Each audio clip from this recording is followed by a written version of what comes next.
Hi guys, it's Jackie. We're in day 4 of our 7-day Facebook ad challenge, and today I'm going to walk you through the steps that it takes to create your lead ad.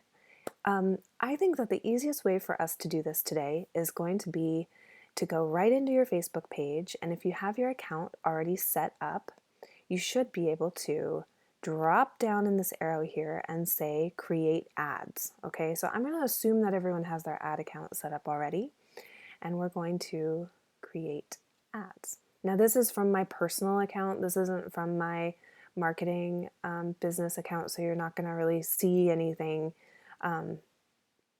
else in here. We're just going to start to make an ad from scratch. So here we go. You should get a window like this. Now I will say that Facebook rolls out new changes to limited users or specific users at a certain time. So if your screen looks a little bit different than mine, don't worry. Okay, but you should see these 3 columns with awareness, consideration, and conversion. And we're going to go to the very bottom here of this middle column, and it says lead generation. Okay, and oh, I didn't even click on it. There we go, lead generation. I wanted this little information button here. If you hover over the little information, it says drive more sales leads, such as email addresses, from people interested in your brand or business. From the email you should have gotten this morning, it said in there one or some of the reasons to do a lead ad would be because you don't want to host your own landing page. You don't want to design and have to worry about hosting that somewhere. You want the convenience of it being all seamless and integrated in Facebook, and that you want it to be custom auto-filled by Facebook so people don't have to actually enter in their information. Huge time saver. And I don't know about you, but it makes me more likely to opt into something when I don't have to punch that all in, especially when I don't have to punch it all in on my smartphone. So we're going to take that option there to create an ad using the lead generation. So you can just name your ad.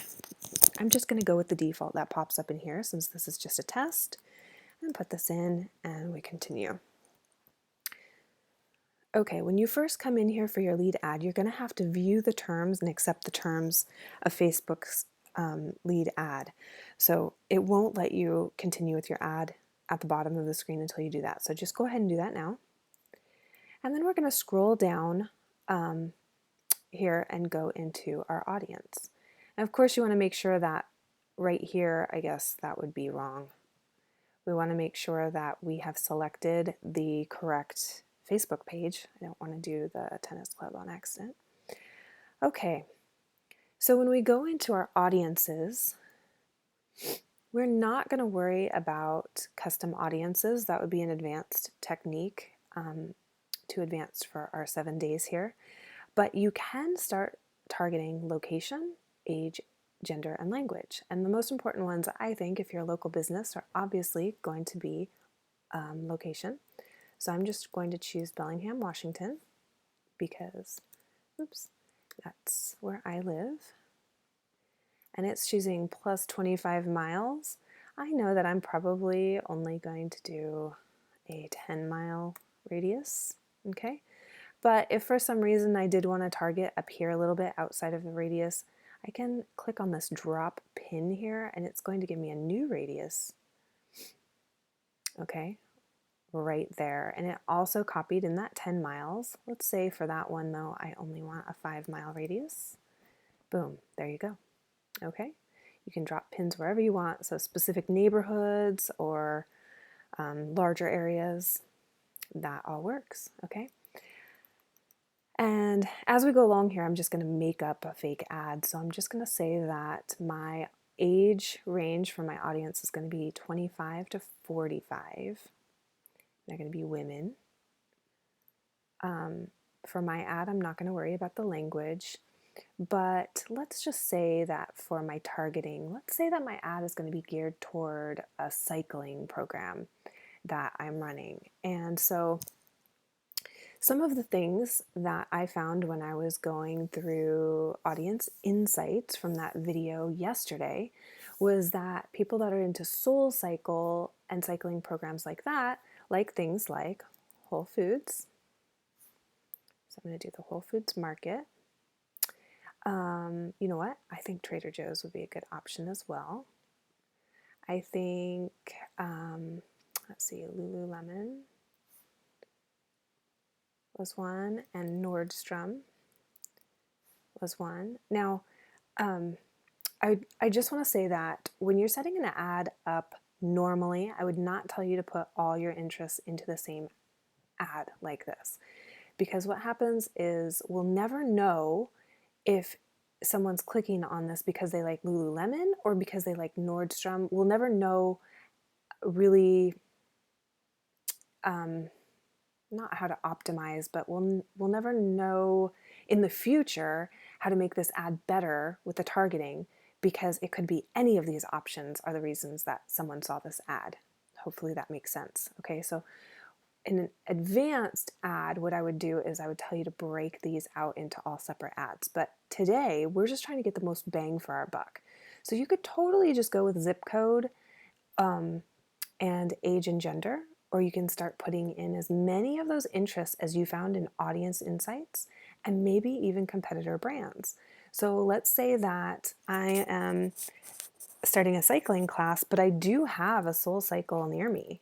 Let's say I don't actually have a SoulCycle near me, but let's say that I do. So I also want to target the people who like SoulCycle and maybe even not ClassPass. We don't want to do that.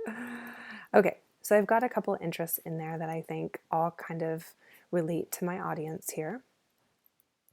For simplicity, again, I'm going to choose automatic placements. Okay, we're not even going to get into that in this training. And my daily budget, because I want this to be an ongoing ad. Let's say it was an ad for trying a free class. Okay, I'm going to do a $5 budget daily. Okay, and what I want you to do here is I want you to select tomorrow's date, and I want you to choose as early in the morning as you'd like. I'm going to say 5:48 a.m. because you're going to get the best stats on your ad if you can run your ad for a full day starting very early in the morning for your time zone. Okay, if you're a local business. If you are not a local business and you're online, then maybe you want to start with an East Coast time zone. Okay, and I'm just going to say that this is going to run for a month. All right. Now my ad set name, it always kind of chooses the demographics that you have. So I have Bellingham, women, age 25 to 45. That's fine with me. I'm also going to say plus, we'll say cycling interests. Okay, just so that that's a little bit more specific to me. Or you could name anything in there. Because we created an ad image on the very first day, just a single image, that's what we're going to choose here. But know that you could also do a video, and a video would probably be preferable, but I felt like that was a little bit too advanced to get into in these 7 days. So that's why I chose to go with the image, which is what we're going to do here. Okay. Okay. So this is funny. The last ad that I ran was actually for my 7-day challenge, and I'm not even sure. I think I'm just going to use, let's see, what do I have here?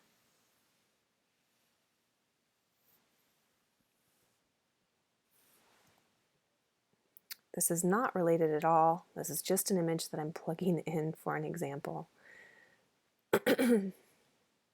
Let's see what this looks like. I think it was for spring something or other.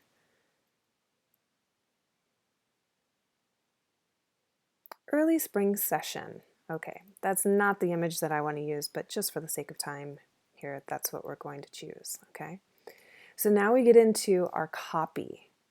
All right, they call it text on here. It's actually copy. I have an Instagram account that is linked to this profile, but if you don't, you could just, oh, actually it says that my account is not linked. So it's just linking to my Marketing for Fit Pros account here, which is my Facebook page, which is fine. So if you don't have Instagram, if someone is on Instagram, sees your ad, because it's going to push it to Instagram unless you tell it not to. When they click on it, it'll actually take them to your Facebook page. So it's integrated. You don't have to worry about that. All right. So your choices here for your text is going to be your headline. So I'm going to say that this is try your first class free. People love free, right?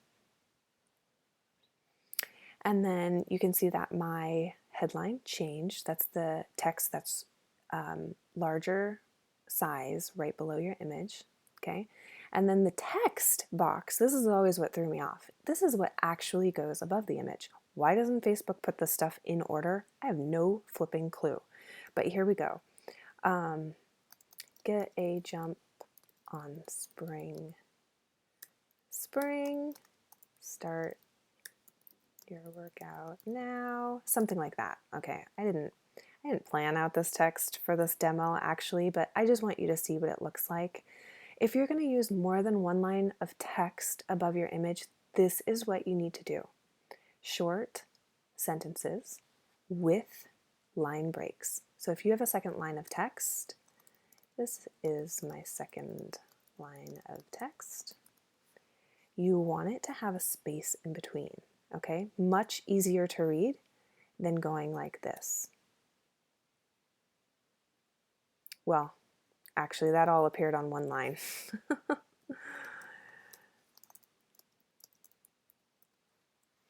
Let's see what that looks like. Okay, it just doesn't look as clean as being able to put a line break in there. It'll make your ad stand out a little bit. Okay, I promise. Your call to action is what comes up in this bottom right hand section. For your offer, I'm going to guess that you're offering something free or discounted. So I would say that you want a sign up or a learn more. However, I feel like a lot of Fit Pros are non-committal in this call to action, okay?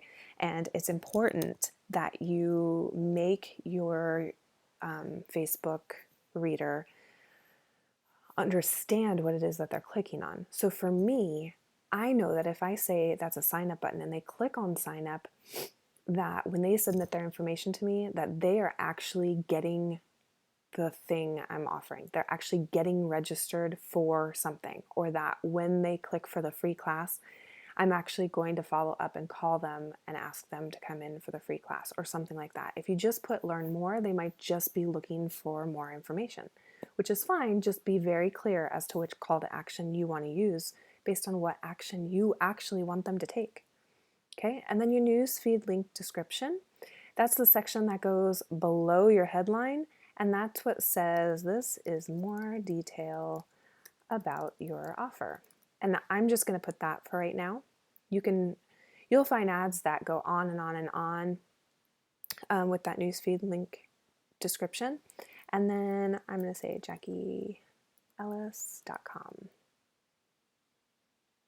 is my display link. However, I have to tell you this. You want this to be your actual, this is not an actual website, you guys. You want this to be your actual website that someone would want to click on, period. Okay, and Facebook does not like us putting in links that are unrelated to the ad. Okay, really important to know. All right, and then let's see. Oh, and then I wanted to show you what it looks like in the different previews here. All right, so you can see up here that it's showing me the desktop newsfeed right now. This is the mobile newsfeed. You can see this is what's important. You can see that I said this is more detail about your offer. If I had put anything else in there, it would cut off in the mobile newsfeed, which is kind of annoying on mobile, right? You don't want to be clicking around trying to get more information. And then feature phone, Instagram feed, the text shows up in the comments down below, okay? So that's what that looks like. And then we're not even going to worry about Facebook Pixel. Again, that's an advanced option. So the next thing that we need to do is create your form. So I'm going to show you how to create your form in the next video.